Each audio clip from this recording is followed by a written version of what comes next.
Обштествено-политичките и социоекономските состојби на нашиве простори во голема мера ќе ги диктираат и случувањата во музичкиот живот. Времето со една идеологија која како закана ги третираше сите новитети и помодни лудости што доаѓа од капиталистичкиот запад, сепак ќе остане запаметено по новите раздвижувања на за тоа време само навидум скромната македонска музичка сцена. Бариерите одамна беа срушени со работата и етаблирањето на вокално-инструменталните состави од Македонија на пошироките музички сцени. Улогата на бисери и безимени, кои подоцна се претопија во мощне популарните, а од денешен аспект антологиски важни бис-без, создаде плодна музичка почва за појава на нови индивидуалци кои беа во потрага по нешто сосема ново за нас, а веќе широко прифатено во светот.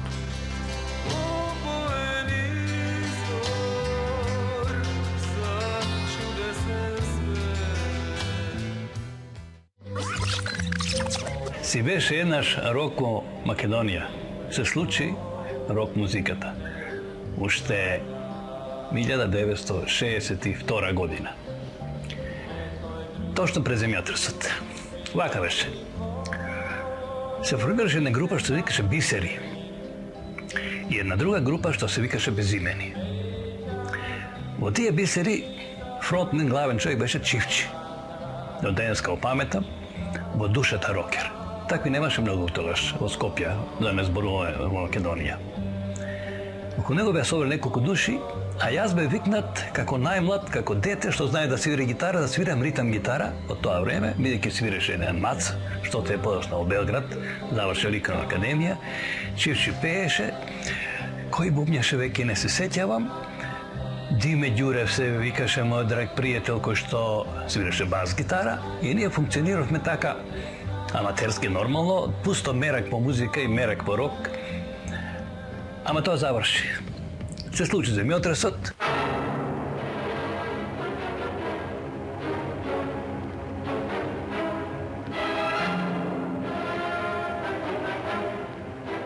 А земјотресот многу работи смени во градов, во држава, кај нас. Втората група беше Безимени, која што беше составен од неколку исто така познати рокери, македонски. Боро Печинов беше на сол гитара, Ламбе бас гитара, Станче ритам, после се појави Коце исто во Бисери, кој замина, што го споменав Мац претходно, Коце Иконолев, изворен гитарист до ден денеска, доктор. И така, меѓутоа земјотресот ни поремети многу работи, као да се растурија составите. После земјотресот, негде 65-та година, се формира се некако од поново да почна. Зашто се појави рокот во Македонија? Електричниот звук, ритмичко-текстуалната подлога на новата музика, но исто така и комплетниот имидж на тој нов бран, ќе започне да ја испишува новата страница од историскиот развој на македонската музичка сцена. И сега, немаме ние македонска музичка енциклопедија. Немаме од еднострана причина. Постои закономерност кога се прават енциклопедии. Се взимаат само факти. За фактите зборуваат докази.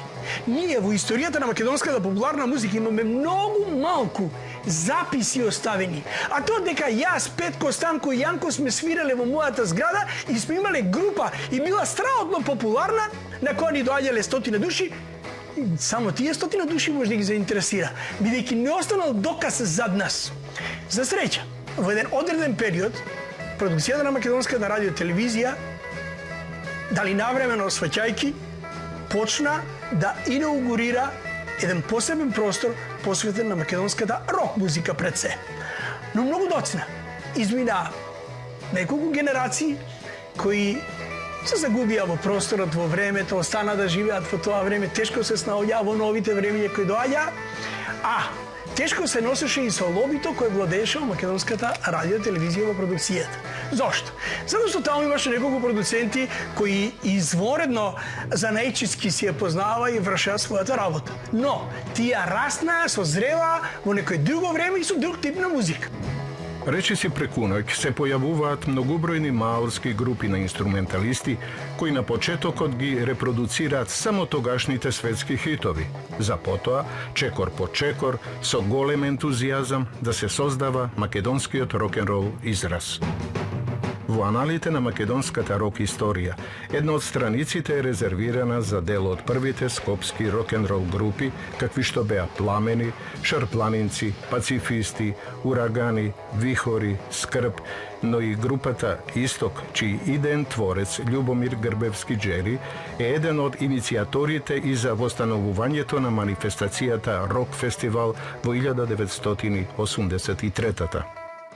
Практично низ вечерите на ова манифестација, значи почетокот е 81-ва, без малку поминале сите значени групи или поединци кои што сега или наназад години значат нешто во македонската музика, тука ги направиле своите први чекори. Рок-н-ролот во македонски рамки не беше само уште еден краткотрен музички предизвик. За многумина тој остана и до ден денес филозофија на живење и авторско творење. Во 1970-та дел од членовите на тогаш популарните групи и талентирани индивидуалци ја формираат групата Република 903, која што до своето расформирање во 1975-та ќе изврши големо влијание врз трендот на формирање на рок состави со веќе профилиран музички израз и исклучителна посветеност во она што го продуцираа. Безимени окажа тоа што има да окажат до тогаш. Се расформиравме многу коректно, многу джентлменски и тогаш со мојот помал брат што господин Зоко и јас и Мики Петковски, кој што свиреше фантастично на оргули, ја формиравме групата Република 903. Која видовме гитарата на слика како изгледа со оние рогови, со магнети, со сите убавини, веднаш стапивме во акција. Отидовме во чаршијата, некаде карши киното Напредок, каде што имаше еден мајстор кој поправаше и правеше музички инструменти. Го направиме нацрт, му го дадовме и тој се нафати да ги направи првите гитари.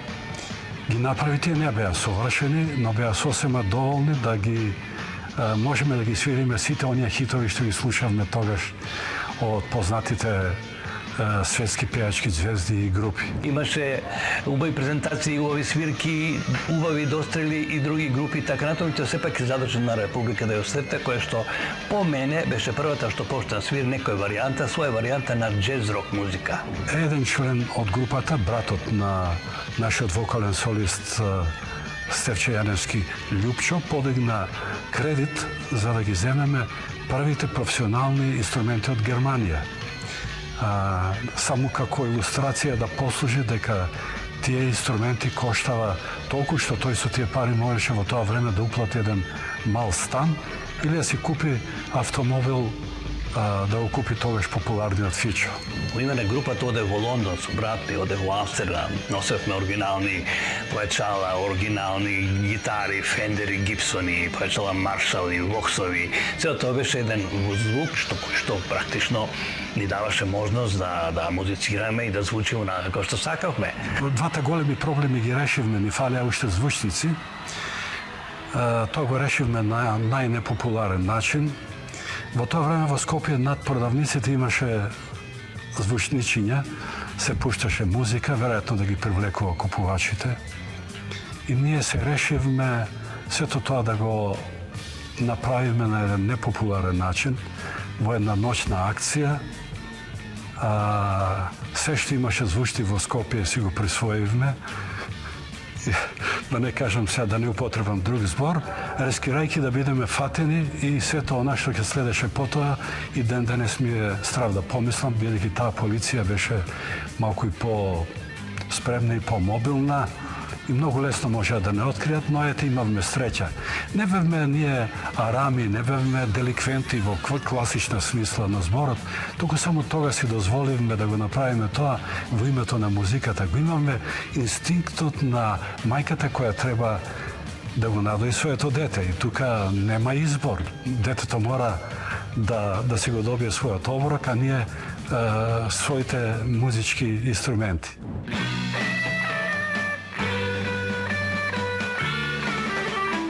Во својата дискографија Република 903, покрај бројните настапи и концерти, ги забележува и снимките на композициите «Со маки сум се родил» и «Не се задевај», снимени за продукцијата на Радио Скопје.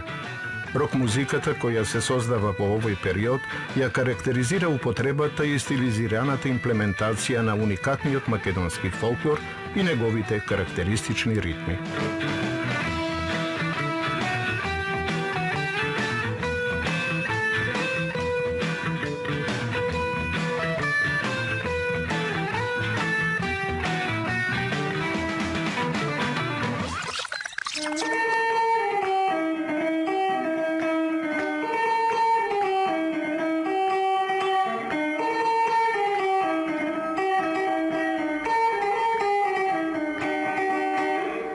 Значи, у тоа време фолклорот беше голема инспирација за сите групи и сите групи го разработува на свој начин.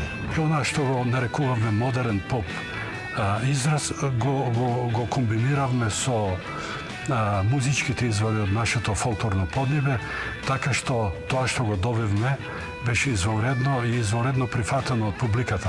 По тоа време без имени и Република 903 ги обработија истите песми кои се наведени, си Далју феномен, со маки сум се родил, ој Јано и така натака.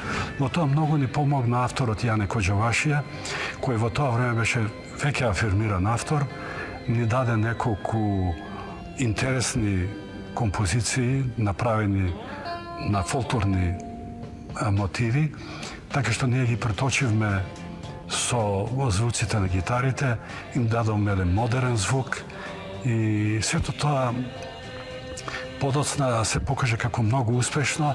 Всушност не бевме ни свесни дека ние практично ја кодираме македонската поп и рок музика. Тој код значеше патока си кажи прс за сите понатамошни групи и музичари што ќе се појават. И само 10 години подоцна со таа формула знаеме какви успеси постигна Леп и Сол и сите што дојдоа по оваа група. Втората половина на 70-тите години од 20-тиот век ќе бидат плоден период на создавање на повеќе поп-рок групи на македонската музичка сцена и прелевање на нивните членови во нови состави. Во 1976 година се формира групата Тор, во чијшто состав влегуваат Александар Стојановски бас гитара, Ани Јовановски соло гитара, Гарабет Авитјан тапани, како и вокалистите Бранислав Стојчевски и Аки Рахимовски, кој воедно свири и органа.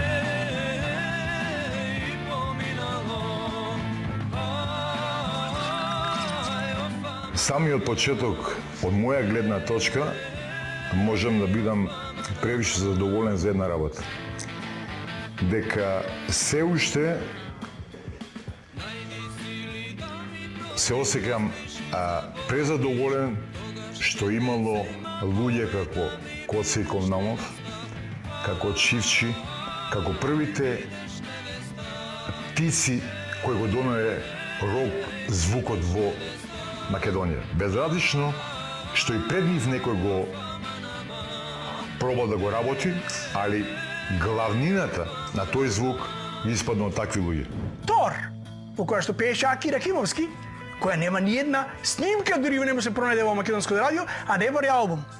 Time Out, Тартив, Пасквелија и Нова Икс, Автограм со Мики Јовановски Џафер, Трн во око, Мадригали, Хаос ин Лаос, Бонтон со Дарио, Без алиби, Гром, Излез, Пеницилин, Хотел, Луи, Партер Лево, Карамела, Гром, БТ Топ, Макакус, Позиција Мат, сите тие немаат ниту еден единствен албум. Се појави помлади музичари како Патако дојде, Бодан се појавија, тогаш и Мост, тогаш работеа Брег, Мики Петковски со Гаро заедно, со Владко, значи беше така една збунувачка ситуација кој секој на секој начин сакаше да покаже, да свири. Ја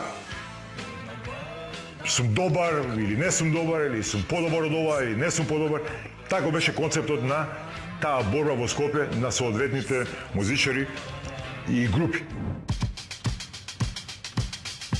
Паралелно во овој период на македонската музичка сцена екзистира и групата Пу, чии што членови подоцна ќе бидат јадрото на формирање на групата Лева патика. Група Пу е можеби една од првите групи после Бис која почна само со своја музика. Ние свиревме исклучиво наша авторска музика. Пред тоа свиревме некој симфорок, нешто така, долги композиции, доста смели. И така потекна една идеја од Цики и Рамис Јусуфи за песмата Неправда. И сите почнаме да даваме нешто, солото од Аријан беше, јас го смислив ритамот и така натаму, грани текстот. И ја снимивме таа прва Неправда, група Пу, во Нерези на 4 канала, во студиото Нерези. И нормално, кој секој бенд кавер, нормално следува распаѓање. Бидејќи ја и Цики планиравме да правиме музика ала Неправда, значи, во тој стил, ние ги повикнавме, знаевме у тоа време, знаевме за младите дечки, Аљо, Груле, а пред тоа дојде Бошко од Тор, кога се распадна Тор, с извином, дојде Бошко кај нас. Значи, во Пу група беше Бошко. Чак и пред Бошко беше и Гаро. Гаро, морам да те спомнам, значи, извини. После тоа заедно ние, ја, значи, Бошко, Цики, ја оформивме Лева патика со Драган Груевски и со Аљо. И почна да се емитува таа песма и одеднаш ние станавме звезди. Им се допадна едноставно на луѓето. И почна, знаете, да не гледат на Корзов, да не запикуваат. Популарноста растеше многу. Лева патика веројатно беше првиот бенд кој сними поп-рок музика и тој излезе на ломплит плоча. Беше борбата како да дојдеме до плоча. Да дојдеме до добри инструменти, а да дојдеме и до плоча. Значи, многу тешко можевме да дојдеме до пазарот. Значи, Југославија се важеше од Ниш нагоре. На музичка сцена зборам. Кога се вратиме со готов проект од Швајцарија, каде што го миксавме материјалот, во Сузи продукција беа мощно задоволни, се погоди во истиот момент да биде Јаки Рахимовски. Во Сузи продукција тој го слушнал, беше одушевен. Песната "Можда сам луд" го одушеви, посебно рече ова е најдобро диско снимено во Југославија, дечки. И така, да ви кажам, за краток период почнавме да снимаме за радио, телевизија, не знам, Загреб, Белград, Невика. Добивавме комплименти од тогашните врвни состави Југославија.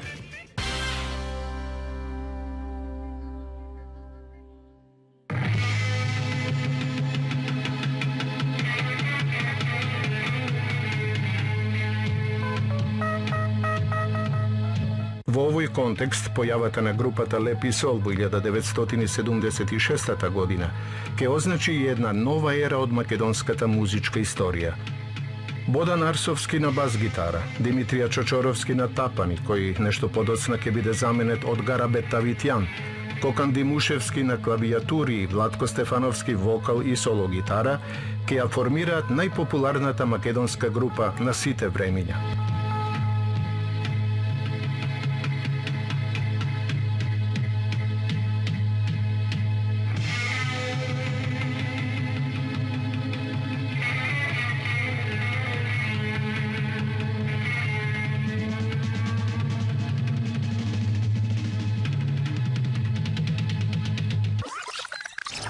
Појавата на Лепи Сол е резултат од постоењето на неколку групи во тоа време, односно поточно во почетокот на 70-тите години. некаде во раните и во средината на 70-тите години Скопје важеше за еден центар, да речем, културен, кој негуваше прилично некакви алтернативни дисциплини, поготово во музика. Во Скопје најмногу некако се прими таа фјужен музика, тие некакви симфорок бендови, некакви джез-рок бендови. Таа музика фати тука корен. Така да 76-та година званично, на 1 јануар, започна да работи групата под име Лепи Сол. И од тогаш се бројат деновите на нашето постоење. Во групата како основачи први што бевме кои вежбавме и кои настапувавме и кои правевме снимки за тогашната македонска продукција, беше Димитар Чочоровски, кој сега живее во Австралија, на Тапани. Потоа беше Кокан Димушевски, Владко Стефановски, Живко Груевски како вокален солист и јас како бас гитара.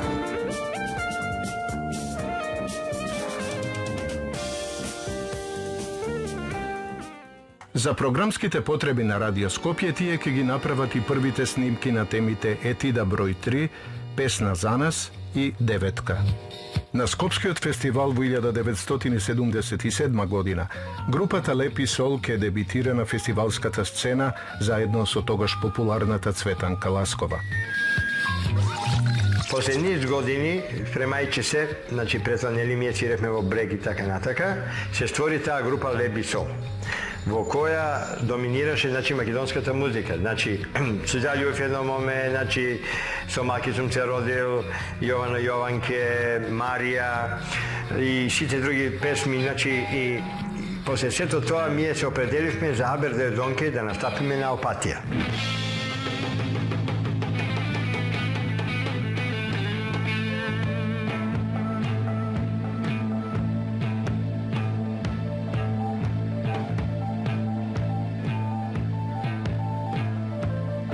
Победата на рок вечерта на фестивалот Опатија 1978 со композицијата Абер дојде Донке, за која што ја освојуваат и наградата за најдобро користење на фолклорот во поп-рок музиката, ќе биде еден своевиден предвесник на влијанието кое што оваа македонска група ќе го има не само врз македонската музичка сцена.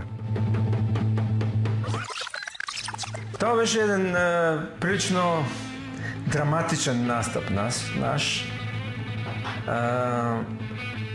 Присутни беа и сите уредници од од македонското радио и телевизија, големи имиња, композитори, Ѓоко Георгиев, Александар Џамбазов. Не се сеќавам дали Шпато беше. Не се сеќавам, можеби и Шпато беше. Значи, голема екипа, Масевски, Димитар Масевски. Мислам, големо друштво од Македонија, кое доживеа, како да кажам, голема радост, на некој начин просветлување, затоа што нивни бенд од Скопје, релативно млади, да не речем многу млади, направија лом тамо и сите беа горди и поносни и се разбере и ние бевме многу сретни. Во 1977 година, за продукцијата на ПГП РТБ, оваа група ќе го издаде својот прв албум, насловен како Лепи Сол, на кој од 9 теми дури 6 се инструментални.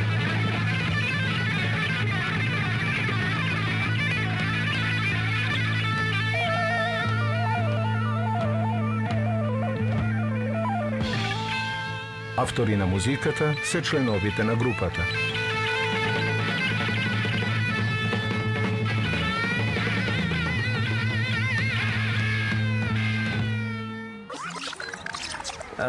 Кога ние почнавме, кога ние чепнавме по фолклорот, верувајте, таа музика беше аут.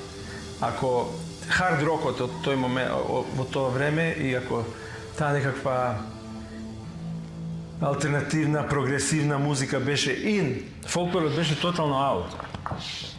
Поготово кај младите луѓе. Секој слободно време во музиката го користев за некои звуци кои може да произведе басот кои личи на хармонија. Групата достигна кулминација со преработки на македонската народна музика. И сега ние направивме една еден голем уметнички експеримент, затоа што се свртевме токму кон тој фолклор и го препознавме како нешто, како бисер, некаков, како нешто многу драгоцено, кое треба да се избруси на некој модерен начин, да се отсвири на некој нов, современ, дрзок начин, на некој дисторзиран, со многу галама, со многу страст, со многу гласен звук. Ние тоа го направивме.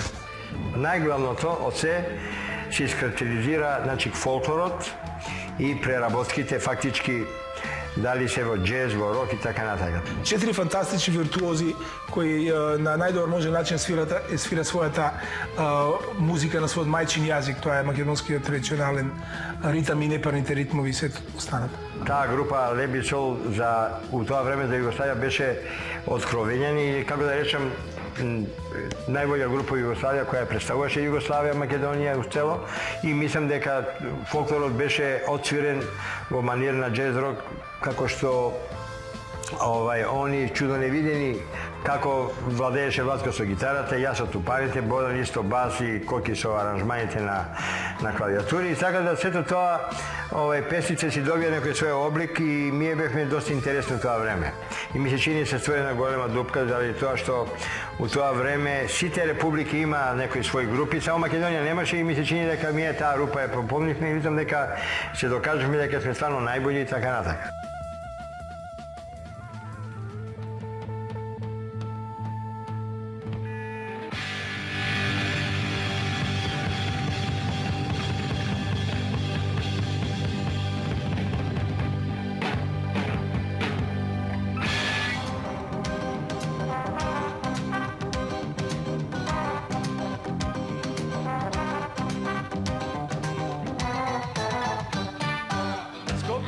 Импресивното имплементирање на традиционалниот музички фрагмент од темите на народни песни од македонската фолклорна ризница ќе остане пример за степенот до кој смее да се оди во употребата и стилизирањето на истиот. Во комбинација со интелигентното прелевање на неколку музички стилови, како што се поп, рок, джез и македонскиот фолклор, оваа група покрај веќе спомнатата Абер дојде Донке, а потоа и со Бистра вода, Учиме мајко карајме, Јовано Јованке, Миле Поп Јорданов, Оган Гогори Брезово и Ајде сонце зајде, ќе создаде фасцинантно музичко доживување не само за македонската, туку и за публиката на балканскиот простор и пошироко. Иако многумина нивната музика ќе ја дефинираат како класични джез варијации на етнофолк теми, токму употребата на карактеристичните неправилни ритми ќе ја направи љубопитна пошироката музичка јавност, која не ги штедеше позитивните критики. Млади моми љубоводат, душава да точи бодат, разни бели права деца, сите ќе ги папамеца.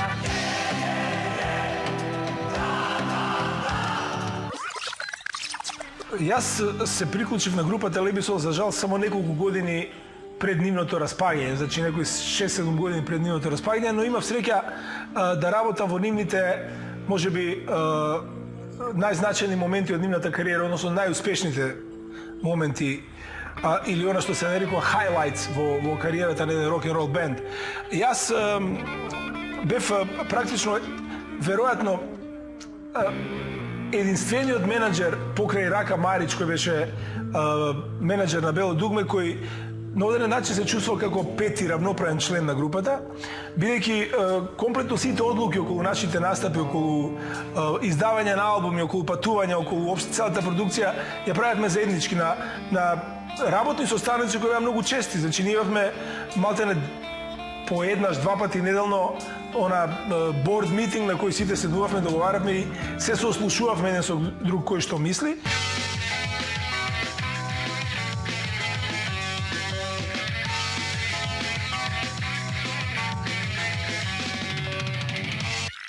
А што се однесува до музиката на Леби Сол, музиката ја стварам баш овдека во оваа, како што гледате, моја мала собица. Импровизирана, овдека еден клавир мој, каде што тој многу ми помогнал во компонирањето. Сега би додал че тоа само дека треба да се работи, да се свири, да би се постигнало тоа што се сака.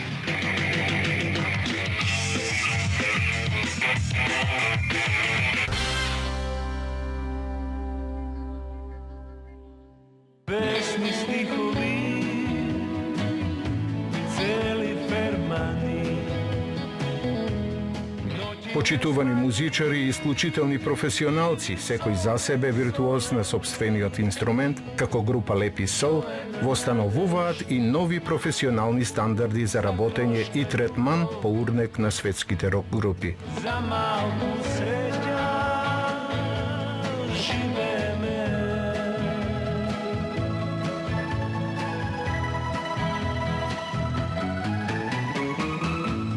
Чукниво дрво.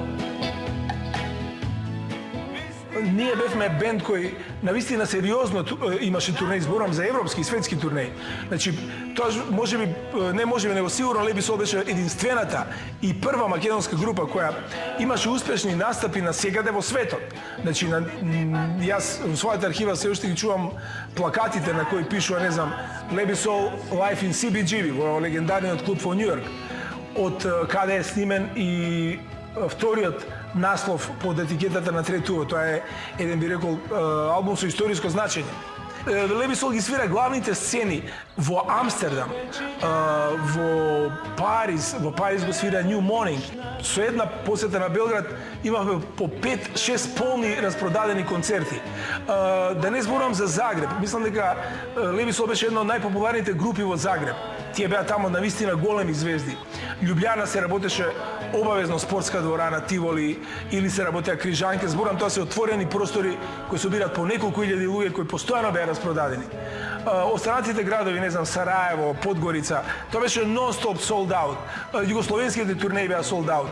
Но оно што е фасцинантно е дека на сите концерти надвор, например на концертот во Прага, тоа беше распродадено, не можеше да се влезе. На концертот во Riverside Studio во Лондон имавме проблем да ги внесеме нашите пријатели кои беа специјално за таа прилика дојдени од Париз. Издавањето на првиот историски компакт диск Зодијак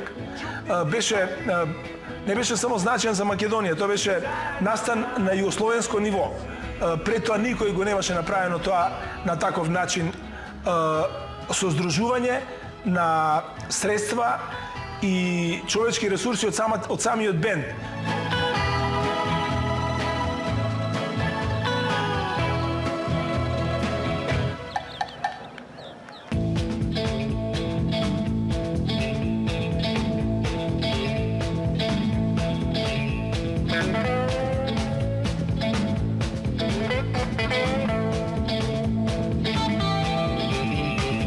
Во 1995 година Лепи Сол ќе го издадат својот последен албум насловен како Антологија, двојна CD компилација со преглед на нивната комплетна музичка кариера до тогаш.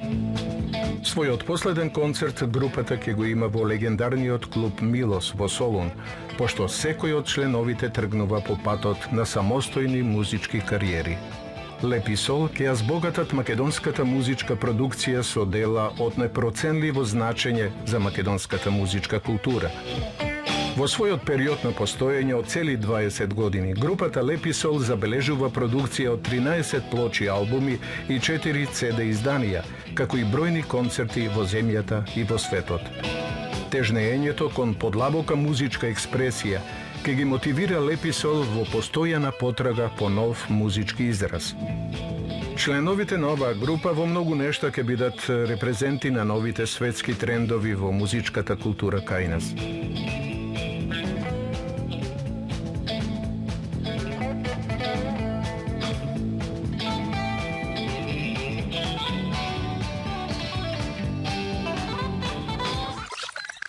Сакам да кажам дека Лепи Сол културолошки се исклучително значајни за ова поднебје и не само за ова, и за пошироко, и во одредени прилики љубам да го спомнам еден цитат на Владко Стефановски кој велеше на прашањето како се чувствувате сега кога Македонија се осамостои, па така како да се всели од шестособен во еднособен стан.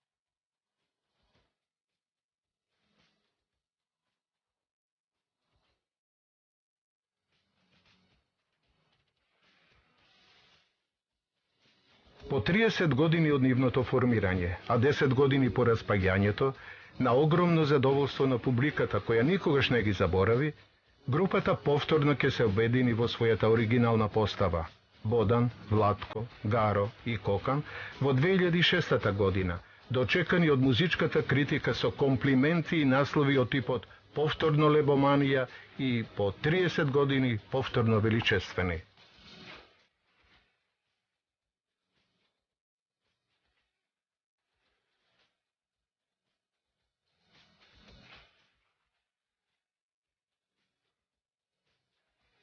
На турнејата, организирана во најголемите арени на просторите на некогашната Југославија, исполнети до последно место, повторно подсетија дека нивната музика и толку години потоа има универзална вредност и димензија. Абе, јас со Сариевски кој се запозна, бе, човече, бе, ти знаеш каков типче беше тоа, Сариевски. Он ја пеше Лјељана кучка не дојде. Он ја пеше учи ме мајко карајме. А ја пеше и Зајко Кокорајко, една духовита песна. Зборам за 60 години, за 70. Лјељана не дојде. Тие продукции, тоа што се направени, тоа е... Како звучи тоа? Како звучи тоа? Тоа е недостижен идеал.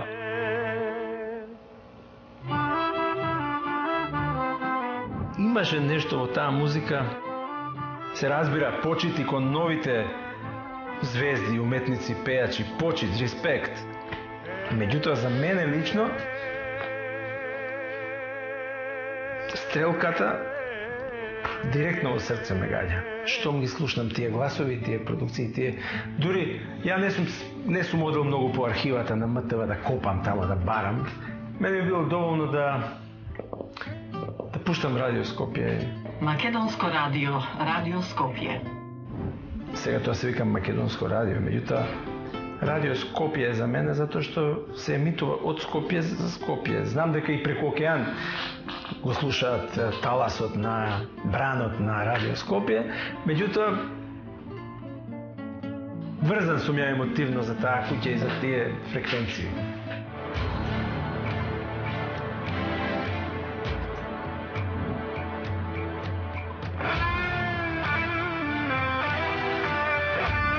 Појавата и делото на оваа група ќе остане темел за инспирација на новите генерации на инструменталисти и автори на поп-рок музика, испишувајќи ги најблескавите антологиски страници од развојот на македонската музика досега.